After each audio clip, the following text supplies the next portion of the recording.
Hi, Johannah. It's so good to have you here at the Relationship School podcast. So happy to be here. Thank you. Yeah, I was just telling Johannah it's my first solo interview. So who knows what'll happen today. But I'm really happy to have you here. What you're up to in the world right now is really important to Jason and I and our mission with the Relationship School. One of the things we want to do is reach a lot of young people with relationship education. And we're just always thinking about, right now, teenagers, because we have teenagers and, burgeoning teenagers, and really how to support them into becoming resilient, whole, contributing adults in the world, which is no small task this day and age. And so that's sort of what has me bring you here. You're going to get to, unpack your contribution to that endeavor in the world here shortly. Yeah. But I wanted to start with just maybe how we know each other, because we have an interesting background, I think. We do. Yeah. But maybe before that, I should let you introduce yourself, and then we can talk about how we found each other in the world. How would you introduce yourself today? Yeah. Hi, everyone. My name is Johannah Reimer, and I'm the founder of Wakeful Nature, which is a holistic mentoring program for girls that are crossing the threshold from childhood into adolescence, and in many cases also into womanhood.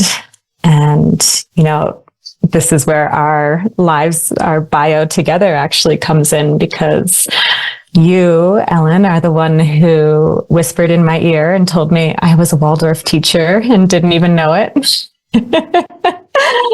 Right. I nannied your children and lived with you on and off many years in those early years. And it was really watching you and Jason raise your children in such a holistic and connected way. It was a way that I had never seen parents do. And, I just already feel emotional just thinking about how much I've learned from you too. And you gave me so much space to find myself as a creative educator. And, since you told me I was a Waldorf teacher and I didn't know it, I found myself Googling Waldorf education. And a week later, I was moving to Oregon to start my Waldorf teacher training. And so that is a big part of my journey. Before that, identified very much so as an activist, deeply committed to wanting to make the world a better place. And it felt like education was the avenue that I wanted to really focus on, because it seemed, like we could have such a better world if we parented our children with a lot of the values that I saw you and Jason parenting with: connection, presence, and, there's so many other things we could dig into. And then education was the other piece, because the amount children are in school systems, no matter how alternative they are, honestly, that's a huge part of how children learn values and learn them in relationship to a greater community than their family. And so Waldorf really ignited my path as an educator, although I'd been doing it since I was 18 years old, and taught me so much about human development, soul development, and really how to support children in their changing years. Because every year with a child, if anyone listening has a child, it changes so quickly and their needs change. And so that's a big part of my journey. Mm-hmm. Yeah. No, there's so much in there. First, just about you, like your background is so rich. Like you're also a world traveler. Like when I met you 15 years ago, you'd spent places in parts of the world I may never get to go. You had you're an incredible artist. Mhm. You're an incredible dancer. I just feel emotional too, because you really brought so much beautiful, like I love hearing that our being with our family served you and was nourishing for you, because your presence in our family was so nourishing for us. You were so just this beautiful, feminine, embodied, creative. And I was like, oh, I just want my kids to get a bunch of different downloads in life. But there's a few, that I want, I don't want them to get every download probably, but I definitely loved the creativity and worldliness and just the permission to explore and be creative. And you just bring that so beautifully to children. And so, yeah, when we found you through a dear friend and you started caring for our kids, it was so obvious. And you're still a close friend of our families and our children. And Neva's in one of your girls groups. And, we're really just blessed to have you in our life. And you've really seen us. You've been in our home. Like, you really know who we are and how we do things. And so it's nice to hear that, I know we have a good home, but I'm so happy we got to share it with you and that you got to be part of it off and on through those years. Mm. Yeah. Yeah. And you brought friends to us that also cared for our kids. I mean, you've just brought so much to our life. Yeah. And something that you two did that is really rare. I guess maybe it's not so rare. Some people, hire au pairs and people that live in their homes, but the way you invited me in and out of your home when I was, a nomadic young hippie, yes, traveling the world and, following, my inspiration wherever it took me, which, just a little more background it was always in a school, no matter where in the world, no matter how rural it was, I was always like brought to a school to teach. And so it really feels like such a destiny call. But what I want to say is that you and Jason really welcomed me in a village-minded way. And so much of my work now with my girls groups is about creating village around our youth and creating something a little deeper than just, okay, we're having, a potluck or we're having a gathering. Like, how do we actually bring intention in this way that supports our youth accessing, just deeper aspects of themselves, deeper aspects of their relationships with their parents and others. And so I feel like, it was really special just being able to come in and out of your home the way I did in this day and age.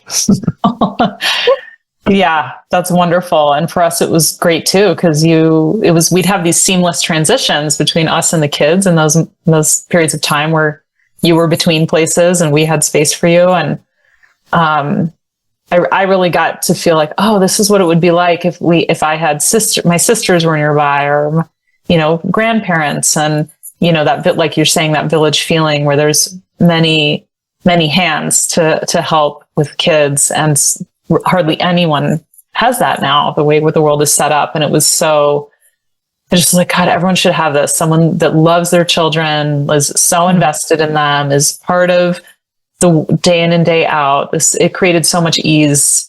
I loved having you. I loved it so much.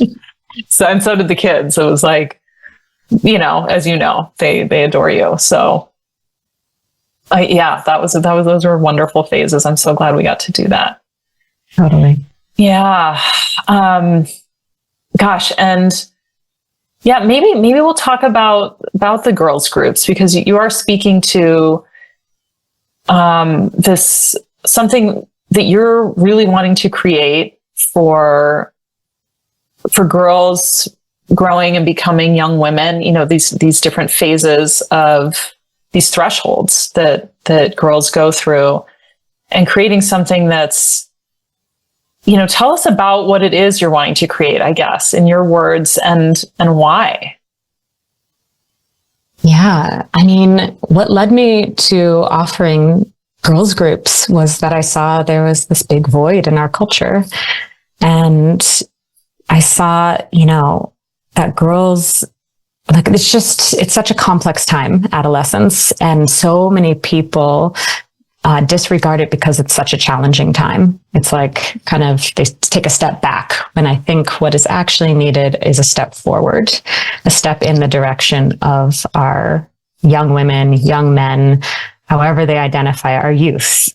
Mm-hmm. Right. And so I wondered, like, what would it look like if we surrounded our girls, who are the future women of our world, the future leaders, with loving guidance and consistent support? You know, what could change, and like, what would our world look like? And so my longing has been to offer a safe space for girls, you know, in this overlooked transitionary time, and really carve out time and space that is regular, so they learn to depend on it and know that it's a place where they can bring whatever they're experiencing in their day-to-day life. Or, you know, there's just so many changes that happen during the puberty years, and it's confusing.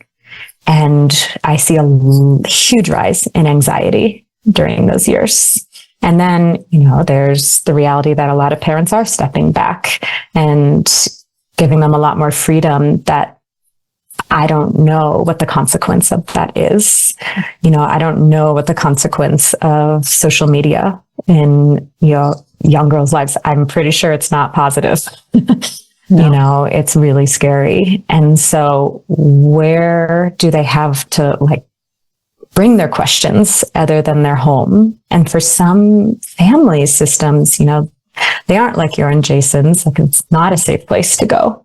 Mm-hmm. And so, you know, you guys are the relationship school. This is about creating relationships for the girls that are outside of their family system, you know, and I call it being a village auntie, because it's like re-villaging work. This is not individual work. This is collective work. It's about being in a group together and not only focusing on self, like learning who we are in a group and having, you know, bringing our unique gifts and exploring what our gifts are through the expressive arts, through nature connection, through ceremony, through ritual. I mean, there's so much that we do. Yeah. It's really just about a safe container, you know, and, you know, I talk a lot about how rites of passage is a really hot term right now. Like, people love hearing about rites of passage, and it's so typical of our culture, because we love flashy experiences. What we don't necessarily do well is the day in, day out, like everyday support. Yeah. And that's what I'm trying to offer the girls in our community. Yeah. While having fun and deepening connection and building trust. And, you know, it's not all serious. It's like totally about fun and play also. I believe that's how you actually build trust with our youth. Yeah. Yeah. I feel like I was, as you were talking, I was like, and it's fun, because you are very fun, and the girls have a lot of fun with you, and it's almost like, well, there's two things I want to say, which is, one, even when kids are coming from a family that's very supportive, it's still good to have other supportive adults and communities and experiences out in the world. I don't think it's enough that my kids just have Jason and I. I really want them to have lots of wonderful role models and connective relational experiences with other kids. And often that does need some facilitation by adults who understand how to cultivate that. Because school isn't always held in a way that is very supportive emotionally and socially. And so I really, you know, it isn't just for families that might not feel like they know how to handle their teenager. You know, it's really, even if it's all going really well at home, there just is no reason for everyone needs this. I just think we just continue to need more other places that are resourcing and supportive, where we can be real and play and be free. Like, I think the girls feel so free in your group, and it's not like that at school always, you know. There's more self-consciousness in other places, but you really invite their whole self there. And it's almost like when I watched, this is sort of from the outside, but it's almost like you spend a year or so really in play, in fun, bringing that connection around. And it's like, as they get older, you gradually kind of introduce more, there's more conversation, there's more contemplative. It's like as their capacity for self-reflection or their inner lives become more complex, that you seem to time that really well with bringing in more opportunity to share and to listen and to really reflect on themselves. But you do that, I think, with really great timing. Thank you. Yeah, that's the gift of understanding and having studied human development, right? Yes. It's like there really is a time and a place, and it's just because you have an agenda that you want to like teach young girls. You really have to, as a facilitator, wait until that moment when the time is ripe, right? Yeah. And every group is honestly really different. And so there's so much attunement that needs to happen. Listening to the group in front of you. Like Neva, your daughter's group is so different than a group that is 1 year ahead of them and, 1 year apart. The difference is just so drastic about the topics that we're talking about. And so, it wouldn't work for me to just, have this straight, like linear curriculum that is, for every single group. But there is a universal curriculum that I have created that I deeply believe actually can be a template for anyone to use, which is about just connecting us to some of our ancestral maps. And that's the journey through the elements, earth, water, fire, and air. And those teach us so much about our relationship to ourselves, as well as relationships to other people and the earth and, our interactions with all of those ones. And so that is also a great way for any facilitator to like weave in whatever, their group might need through the lens of, fire, or through the lens of earth, water. Yeah. And you're so like, this is where I just learned so much from you, because you have so many ways of bringing the earth, the elements, the seasons, nature, embodiment, like these really natural parts of ourselves and our lives that we get quite disconnected from. And our kids maybe even more so because of technology and the pace of things now. And you really have just found a way to connect with them in a way that, even though they're up to really different things than we were as kids, they really respond and resonate with what you're bringing. I think it's just so nourishing and grounding and freeing for them. And so your facilitator training, which you're speaking to, we'll talk more about that at the end too, in terms of details and dates, but that something finally shifted in you, where you've been running these groups in Boulder for a long time. You've done, really deep training in rites of passage kinds of work. And, you have done a lot of your own, you've been trained by really incredible people as well.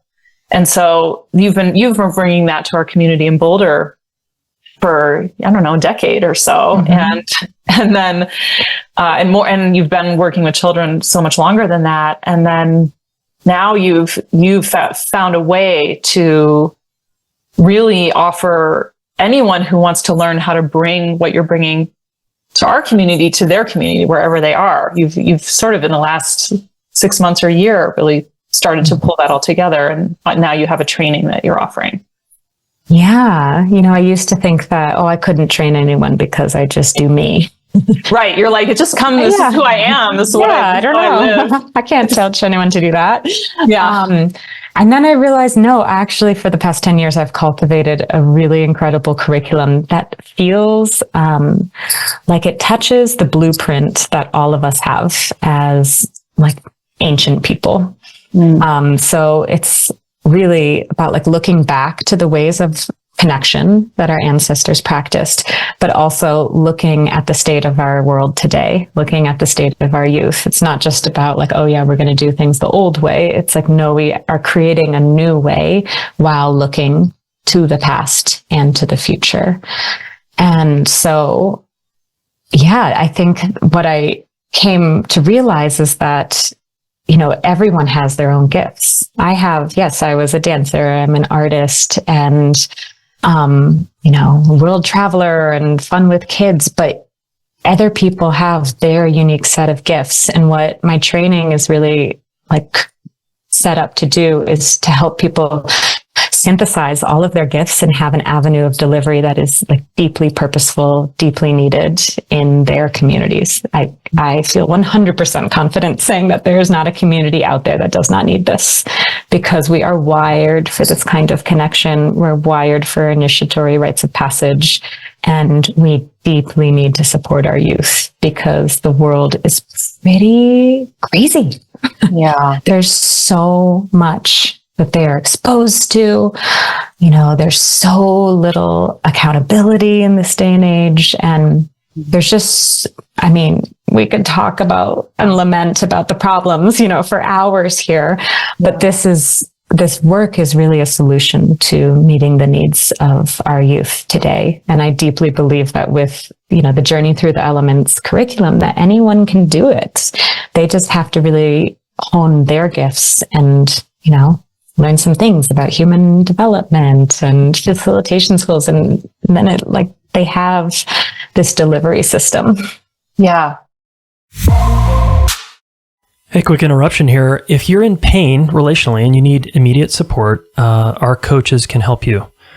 I've trained almost 100 coaches at this point, relationship coaches that are amazing humans, and they have the chops to help you get through this hard time, this hard moment you're going through. Or if you want to actually hire a coach and have someone in your corner to continue to up-level your communication skills, your listening skills, your conflict skills, these folks are incredible. Okay. So all you need to do is go to relationshipschool.com/MRC. That stands for My Relationship Coach. So relationshipschool.com/MRC. All right. If you want immediate, direct, effective help, check them out. Hey there. Every week I send out an email toward the end of the week giving you a tip or a pointer on personal growth, psychology, communication, and of course, relationships. If you want to receive that, go to relationshipschool.com/newsletter and make sure you're on my list so that I can send you these emails. I think they're awesome, high quality content coming your way. Yeah, it's like if you're someone who really wants to offer something of value to girls right now, this is something that is incredible because it really does address. I mean, I'm reading so much right now about the mental health of adolescents and sort of why it's such a crisis really in this part of the world right now. And, you know, a lot of it has to do with just the pace, the technology, the lack of connection between, you know, each other and to themselves and to our natural inherent rhythms and things like that. And it's really affecting especially kids in puberty, you know, the kids who are navigating that critical sensitive period of huge growth and development while being inundated with just sort of an overwhelming amount of stimuli that's very disembodied. And do you read Jonathan Haidt? Haidt. Oh my God, you love him. I just got turned on to him, but I'll send you the stuff I'm looking at. We're going to try and interview him too, but this really matters because I mean, all the parents, the couples I work with and their teenagers, there's a lot of struggle and this just feels like such a way to ground all of this, like to giving them a space with each other that's intimate, that's simple, you know, like simple in the sense that it's about doing things with your hands and your body and real interactions, slowing everything down so they can be in touch with what's happening inside, so they can start to put words to all that's going on and start to process and find themselves in all of it. And I mean, there's so much I think that happens in the groups you do. It'd be hard to even put it all into one interview, but it really feels so timely. And there is such an evolutionary piece here that is, so many people there's so much research that's saying, this mismatch between how we are built to function from an evolutionary perspective and how we're expected to function in our modern life. That mismatch is creating a lot of ill health on many levels. And so I do love what you're saying about bringing, it's not like we have to, throw our computers, whatever on the cement, although sometimes I want to, but it's like bring, okay, we're living in this world, but what from our past, what from our inherent wiring and inherent wellness do we need to be nurturing so that we can navigate this well, and you definitely are playing a role there with these groups and with, just everything you're bringing to these girls. You also have them do some things that are hard, like, like physically hard, or, you're not afraid to push them out of their comfort zone. Like, do you want to speak to how you do that? Because I think that that's a form of, support, honestly. Mm-hmm. Yeah. Well, we live in a world where it's hard to see suffering. It's really hard to see your child struggle, and we don't have a lot of opportunities for real risk in our lives. Like, we protect our kids so much, almost to the detriment of them finding their inner strength. And to me, that you don't empower anyone, right? We find empowerment within ourselves. And so it's about creating opportunities for kids to feel empowered. And I think creating challenging experiences and a little bit of risk that is really much more perceived risk than actual risk. Right. There's a part of them that it's almost like, I don't know, I've never really thought of this out loud. It's like, they're actually maybe hungry for it. Like, there's something that they resurrect that's dormant in themselves. That's okay, this is a challenge. I'm going to take this really seriously, and last year, Neva's group, had their elemental challenge, and seeing the way they work together, and when you give them a little bit of a time pressure and, this is your task, that they really take it seriously. Yeah. And it's really, really beautiful to see this, I don't know, I guess it's just empowerment, this force in them, that, isn't asked very, maybe, I don't know whether school ever asks that of them. Testing is just such a different phenomenon, but it's how often do they really have to struggle and maybe fail? Right. Because, I have yet to have a group that actually does succeed in every single elemental challenge that I give them. Yeah. Starting a fire with just a spark, if you didn't think about dried tinder, that's hard. Yes. It's already hard with dried tinder. So, yeah. And, talking about failure, and what that actually means. Does it mean that you're a failure? Of course not. But we love to sugarcoat experiences. And so I like to give them the opportunities to also fail or succeed or whatever it is, but they learn something about themselves. So there is no failure, right? It's there's just how you navigate it with them. Mm-hmm. Oh, there's so much learning.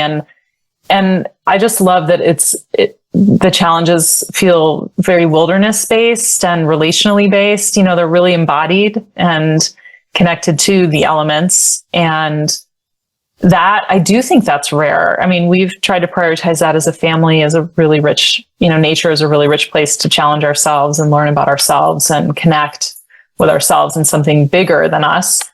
But that's not a lot of families have time or the resources or live somewhere where it's that accessible. And so I do think, what I've seen too is children just being so hungry for that, really, really, really, maybe not always feeling super comfortable at first, but that as you prepare them for these things, they really, it's empowering, kind of like nothing else, Totally. Yeah. Yeah. It's so cool. You've kind of become an entrepreneur, given that you're now running this, launching this facilitator training for running these groups, which is so incredible. And you have a 3-year-old, and he's amazing. And I'm just curious, like, now that you're a mother and you are also starting, a new business, a different kind of business than you've been running, just how you're doing with that. Yeah, well, I certainly feel like I'm giving birth to my second child. It's a heavy parenting stage of development too. So it's like I am either parenting my child or I am birthing this like soul offering into the world. And, I've just been so committed to staying off social media because of the toxicity that I see and I'm honestly experiencing being on social media now. Yeah. Wow. Like so much misdirected anger. Just, wow. People, are really, loose with their opinions and directing that at folks. So that's been, wow. I think my skin is getting a little thicker, but it's still real thin. But I mean, I feel just so grateful that I've like come to the place of realizing like this really needs to be out there in the world. Like I shouldn't just be, there are other girls groups in different parts of the country, but like this needs to be on such a bigger scale. I just want to see it for, every gender. And the more that I parent and, feel rooted in my values, I'm pretty strongly rooted in my values. And I just I'm not willing to flex, especially having a child that I'm bringing into this world and he's watching me and so closely. And I am already wondering who is going to initiate my son, who is going to offer a boys group for my son. And so I'm just so committed now to creating the culture that I want to belong to.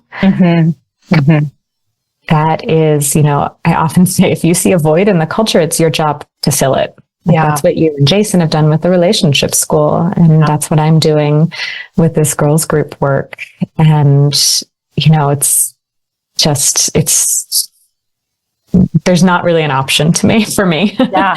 Yeah. I love that. I love when it sort of becomes like an imperative. You're like, okay, I've reached this critical mass of experience and this is so aligned with who you are and what you've been doing. And now it's just been that sort of wrapping your mind around how to deliver this so it can go further and more people can have access to it and it can happen on a bigger scale, which it absolutely, there's such a big need. And you have been so true to your values and how you've done it too. I really, really see that. And do you what would you say, someone who's interested or is I know people will, I have a sense, I think, of what people will get from doing the training, but maybe you want to speak to that a little more. Someone who is wondering what would they get from that experience with you? Sure. It is a 9-month, initiatory training I call Pathways to Womanhood. And so it's an opportunity for a very small group of women. I'm going to be gathering about 12 women and we will meet, online because that's the world we live in this day and age. I was so committed to only doing in-person things and then realizing gosh, okay, this is part of my growing edge, So, it's what's convenient for most of us, different parts of the world, but it's really about, looking at our inner adolescent self and working with, anything that's lingering, unintegrated parts so that we can really go from there and fill in the story of what's needed for our youth. And, I call it becoming a village auntie. It's like we are revillaging through this work on behalf of our youth and our ancestors and the earth. And it's for like women who feel like they want to be pioneers in this work. And, I have a model that is very easily transferable to any community and a curriculum that they will get out of this so that they don't have to reinvent the wheel, but they can just add whatever, is part of their offering to the world in through this curriculum.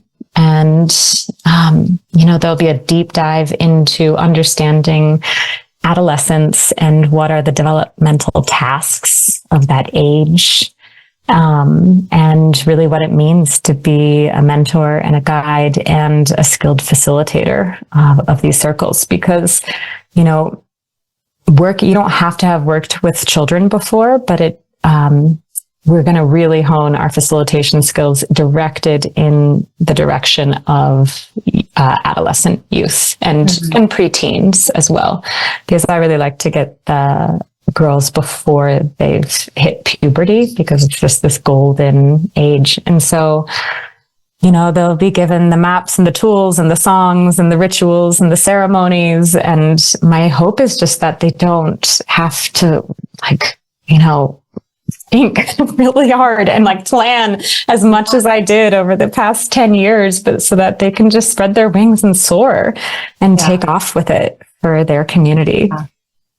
Yeah, God, it's so beautiful because it really allows someone to just enjoy the art of it, the being of it, the being with the group when they compile all that, because they have that backbone of structure from you and content and education.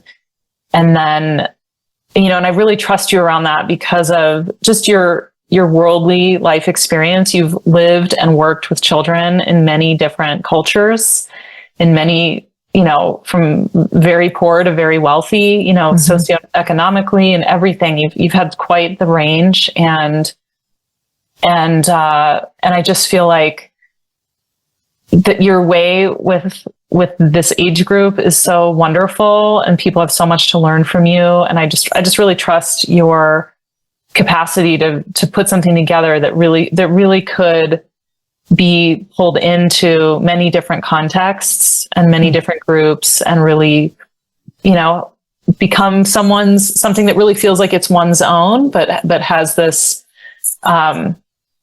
wisdom that it's connected to, from your life experience and all the people and training you've had.